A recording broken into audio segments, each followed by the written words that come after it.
Hello students, so we were talking about these arrays and we have covered all the introductory part and the examples of arrays. We have seen the types of an array, that is one-dimensional array and two-dimensional arrays. We have seen the definition, declaration and initialization of an array, and at last we have performed all the practicals of an array, right? So now from this video we are going to start a new concept of this chapter, that is strings. So we are going to study about strings in this chapter. Now, what we are going to study about string, about the introduction, then some default function which is provided by C programming language that we can directly use to manipulate strings, right? So string operations and string functions we are going to see, how to declare a string, how to initialize a string, and at last we are going to study about the programs and the practicals about strings. So first we will start with the introduction of string. You can see the definition over here. This definition says it is a character array enclosed inside the double inverted comma and it is terminated with null character. Now what exactly this definition is? You know about arrays. Arrays are nothing but the collection of elements which are having same data type. So at that time I have told you that if you are taking a bucket and inside that bucket you can put any elements, but those elements should have same data type, then it is called array. Now this data type, array data type can be of integer, float or character or any other, right? So similar way, if you are having an array of character data type, then at last if it is having null character and if it is enclosed between double inverted comma, then we are calling that character array as strings, right? So don't worry if you don't understand some terms right now. We are going to perform a program and at that time your concepts will be more clear, so don't worry. Right now just concentrate on the theory portion. Now you can see this is character array, but at the fifth index, if I am putting the null character is nothing but the symbol which contains slash and 0. It is not slash o, it is slash 0. So it is single character and I am putting that single character inside the last index, then this is called as string. You know that here I have taken one string named as COVID. COVID is terminated with null character, so at array A of 0 it will be C, at index 1 it will be O, and accordingly at last index it will be A of 5 equal to null character, right? So this is all about the introduction of C. Now we are going to talk about the declaration. So if you know how to declare an array, then it is very easy for you to declare a string, because string is nothing but the character array, right? So you have to put data type as character, then string name or you can say array name and size of an array or size of a string, right? And then simply put semicolon, that is nothing but the array declaration. So at initial value, if we are declaring something like character A of 5, then it is having this size and it will be having garbage value, right? But if you are going to initialize it which we are going to study in later in this video only, then you will see that how string is initialized and stored, right? So for visualizing string very well, I have put some images over here. So here you can see that if I am taking single character H as a character, which is characters enclosed between single inverted comma. So if I am taking just a single character H, then it will just occupy 1 byte, right? It will just occupy 1 byte. But if I am taking H in between the double inverted comma, that means it is string, right? The difference between character and string is the commas. Double inverted comma means string, single inverted comma means characters. So the string which is double inverted comma, that H is enclosed between double inverted comma, then it will occupy 2 bytes. 1 byte for H and 1 byte for the null character, right? So you can visualize it in this way. Now you can also see this hello string. So after H, E, double L, O, we are putting null character. So H is the beginning of string and null character is the ending of string. Even if you are having something after null character, it will not considered as a string. We are going to see it, don't worry. So here you can see that in this side I have taken one string of hello, so it will be end with null character. In another side I have taken just an array. Array will not terminate with null character, right? String will terminate with null character. So you can visualize array versus string this way. Now I have given one example where I have taken str string. So name of the string is str, which is having size 11, right? So here I have taken good space day and then null character. So and then after suppose I have put 2 question mark, or say I have after null character I have written AB or some any other symbol, other character, right? So here what is string? String is just till the null character. So here string is just till the null character, but array can be any. So this entire 11 spaces can be an array, but string is just having 9 indexes, till 9 index, right? So this is how you can differentiate arrays and strings. Now what about strings and character? How to differentiate characters and string? As I have already told you, suppose you have declared one character, say you have declared character array S1 which is having size 2 and you are initializing it as this way, right? So array initialization I am going to cover, so don't worry. But here I have taken char space array name, array size equal to, then I am initializing string in between double inverted comma, right? In double inverted comma I have written A. So it will be something like A and then null character, right? But if I am in second point, if you can see, I have declared char then space then S2 equal to in single inverted comma A. So here A is character. How do my system know A is character? Because I have written it in single inverted comma. How do my system know that it is string? Because the previous A was written in double inverted comma, right? So this is how you can differentiate. So first will occupy 2 bytes in my system, but the second will occupy 1 byte in my system. So this is how you can differentiate array and characters and string.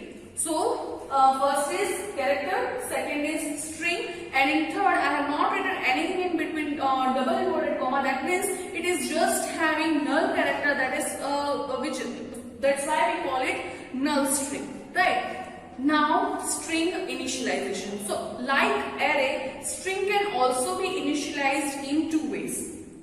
First way is by compile time. So compile time, that means programmer by himself is going to enter a value at coding time, right? So here if you want to initialize string at compile time, you can either use first way or second way. In first way, like an array, we are initializing it in the curly braces. So each character should be enclosed in between single inverted comma, including null character. So this is nothing but the initializing array, initializing any character array, right? So we have already seen this kind of initialization. But the another kind of initialization that is not similar with array is by enclosing in between double inverted comma. So you can either initialize it in this way or this way. So COVID can be initialized either by separating each character with single inverted comma, or you can also write the entire string in between double inverted comma. But make sure that you know the difference, that if you are using first method, you have to mention null character over there, but if you are using second method, you don't need to mention null character over there, right? So this is all about the compile time initialization. Now we are going to talk about the runtime initialization. Runtime initialization is nothing but we are going to tell user to enter a value. So for that we can use input functions. So which input function was used to take value from user when in case of arrays? We were using scanf, right? But for string also we can use scanf. So either you can use percentage s and the string name. Now some of you might thinking that ma'am had committed a mistake and just forgot to put that and sign over there in before a. So it was not my mistake. This is the correct syntax in case of string. So in case of string, printf and scanf is having same syntax. So you can directly write the string name or array name, character array name, right? By putting percentage s as a input format. So you can use scanf syntax like this to take the entire string from user. You can use percentage s and then comma and then the string name. Otherwise, if you don't want to use scanf, you can also use other input functions such as getS. So at that time, on the video of input output functions, I will just keep showing you how this getS work, because at that time I have not told you about the string initialization and declaration. So now you know what exactly the string is. So now you can perform or use this input function getS. Inside getS you can use the string name to get value from user. So as we were using getChar for taking character from user, you can use getS to take string from user. Similarly, to if you want to print it, you can use putS. Now what is the next topic? So the next topic is all about string functions. You can use the header file string.h. You have to include it along with the stdio.h. So if you are using this header file, you can use some default function which is provided by C programming language. Which are this function and what is the aim of them and how you can practically implement it, that we are going to see in our upcoming videos. So right now just know the names of these functions. So there are a lot of functions and I have mentioned some of them over here. If you are very curious, you can just Google the list of functions inside the string.h header file, which is used in C, but some of them are as string length, then string cat, string cmp, string cpy, string rev, strrev, strchr, strstr. What exactly these functions do? So if I give you just small idea, then strlen, which is known as string length, so which is used to know the value of length of the string. If you want to find the length of string, you can use the first function. Then it is strcat. So suppose you want to concatenate two strings, right, and want to print the entire concatenated string, then you can use that function. Then strcmp, suppose you want to compare two strings, whether two strings are same or not. At that time you can use this third function. Then strcpy, if you want to copy one string from another string, you can use this function. At that time, while I am teaching you this function, I will tell you that you cannot use equal to sign or assignment operators to assign one string value to another string value. So you have to use this function only if you want to copy the strings. Then if you want to reverse a string, you can use strrev. Then if you want to find some character inside the entire string, suppose you want to find k suppose you want to find whether k is present in KOML, or not. At that time you can use the second last function, and suppose you want to find some substring inside your entire string. Suppose you want to find good in the entire string good morning, then you can use str, the last string functions. Now in upcoming video we are going to talk about these functions in detail. We are going to see how these functions can be implemented through coding. So I am going to show you through coding that how you can declare an initialized string, and then after I am going to talk about these functions in detail. So I hope you enjoyed this concept and understand the topic which I have covered in this video, and if you have any doubt you can comment below the comment section. See you in the next class. Thank you so much. So now we are inside our IDE. Now I want to show you that how you can declare an initialized string. Though you know the declaration and initialization of an array, I just want to show you the string initialization. So first is include stdio dot h, then int main, then here you can write return 0, right? So till this everything is similar. Now after this, if you want to initialize string, you have to take character array. Here I am taking character array name as s and giving size to it. So I am giving say 10 size or say just 6 size. Okay. Now after that, how you can, this is called declaration of string.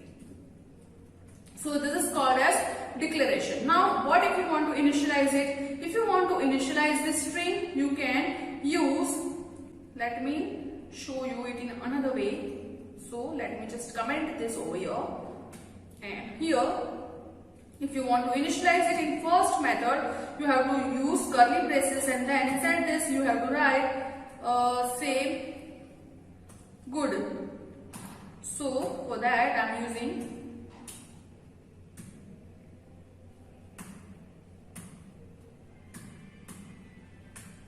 okay, but as it is string, you have to write last character as /0. Okay, so this is nothing but the null character. Now this is called as string initialization. Now what if I want to print it? I can directly write printf, then %s, then the string name. So here you can write a also. When it was okay, scanf we will cover in next topic.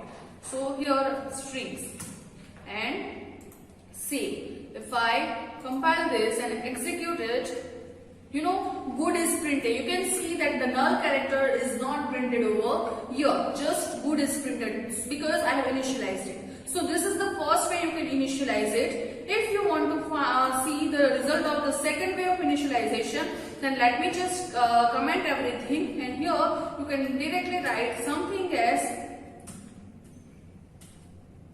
equal to in double inverted comma good. Okay, so you can also do something like this. Save the program, compile it and run it. You can see good is printed over the screen. So this is how you can initialize the string at compile time. Now what if you want to initialize the string at runtime? So you cannot put this over here because it is runtime. You have to take value from user. So first way, you all are aware about scanf, so that's why I am using scanf first. So inside this you can write %s and then a. So this is different between arrays and strings, that while using scanf you have to put an a and keyword for each of the variables, but for string it is okay if you are not using. So the scanf and printf syntaxes are similar for strings. So first I have taken value from user, and then I am printing printf user has entered the value. Now you can print it. Okay, so I am writing this for the sake of making it more clear. So here use /n, here also use /n, so it will be in second. So now let me just save this program, compile it and run it.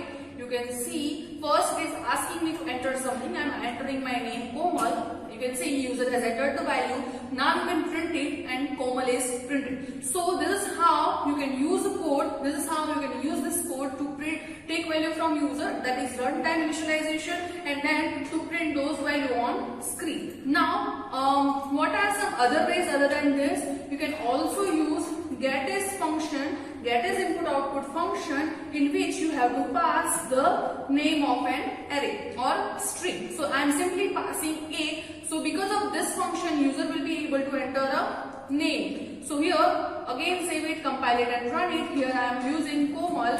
So again I am getting the same output. Let me show you the code over here. So this is how you can use getS. Now instead of this print, you can also use putS by just writing string name over there. So instead of this I can write this, save the program, compile it and run it. Now let me just add some another string, that is pps, and you can see the output over here. We are getting the same output. So I am just showing you the options that can be used. Even if instead of this printf you can write, let me just show you putS. So if I am writing this over here, and let me just copy it and paste it over here.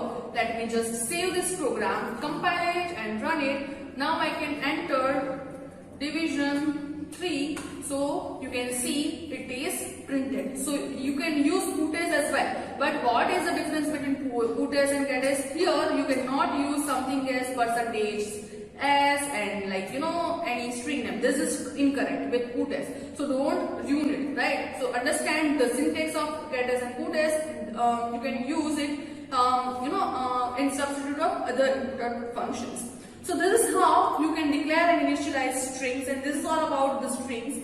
Now we are going to see how you can use those default functions to manipulate strings. At the end of this chapter, I am going to show you that even without using those string functions, how you can perform the programs. So we are going to perform all of those programs in detail, so don't worry about that. I hope you understand this concept and this practicals. Now let's begin our video lecture on the string functions. Hope you enjoy this class. See you in the next class. Thank you so much.